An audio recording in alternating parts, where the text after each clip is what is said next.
Hi everybody, it's Mrs. Cassell. I hope that you're all doing well and I miss you all a lot. So this week we're going to do another hour of code assignment. A lot of you explored some interesting options the first time around, and it's a worthy thing to look at before we look at some other types of coding as we go through the rest of this year. So here's your assignment.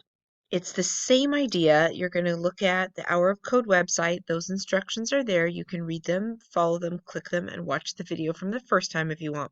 But this is different. Instead of asking you to turn in some Google Slides, which I will admit the first time it was because it was the first week of this and I was in panic mode about how do we do robotics at home. Now I've thought about it a little more.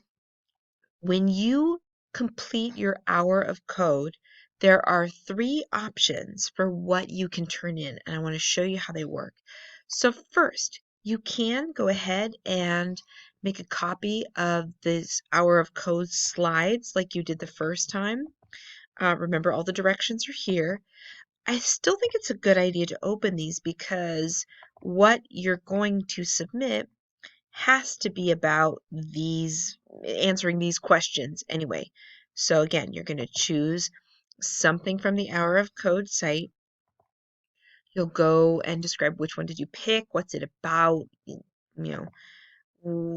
before you did it, why did you pick it, what do you expect to learn, then some examples, so describing what you had to do. If you make the slides, include a picture.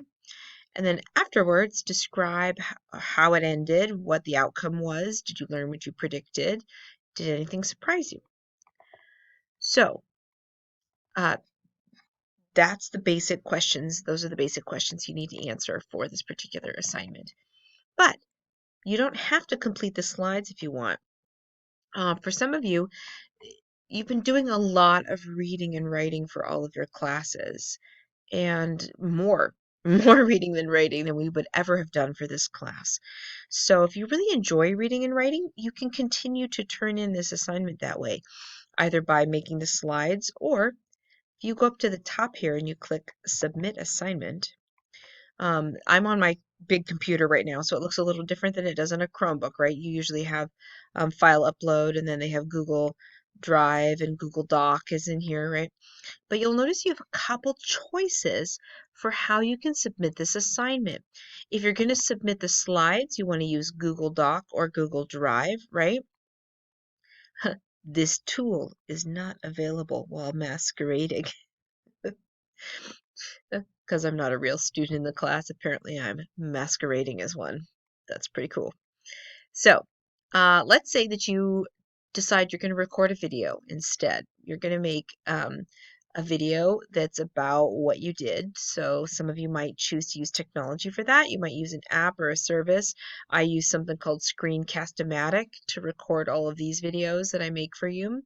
You would have a file that you'd be able to upload, and that would be the way you one of the ways you could turn in your video.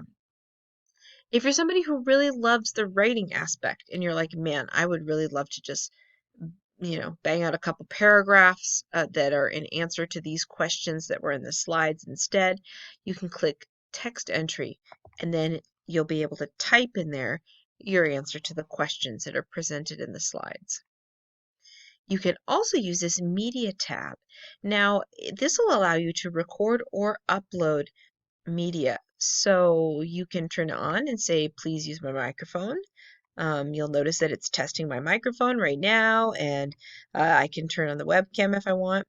I'm not going to click any of this. I'm going to let you explore. This is a technology class after all. You can figure out how to do this.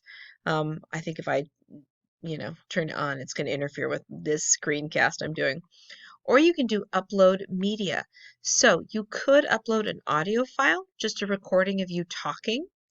So if you've sort of gone through your hour of code and you want to describe what you did, you could just talk, and that would be absolutely fine, right?